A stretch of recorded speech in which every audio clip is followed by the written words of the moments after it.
Today, I'm fishing in this culvert pipe hidden in the weeds. We are at the spot. Let's see if we can get one on the first cast.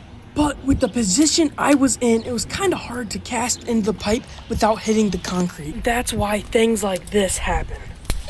Ooh. No, I cracked it.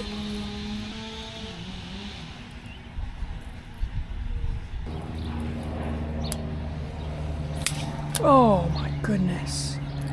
I cracked it even worse.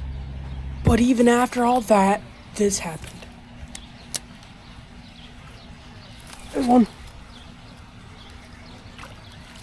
Well, what in the world? It's a bluegill. Thanks for biting, buddy. Haven't caught a bluegill. Maybe even, I don't know if I caught one this year. Well, at least we caught a fish, but unfortunately, my Whopper Plopper is cooked beyond belief. So subscribe if you haven't already, and watch some of my other fishing videos.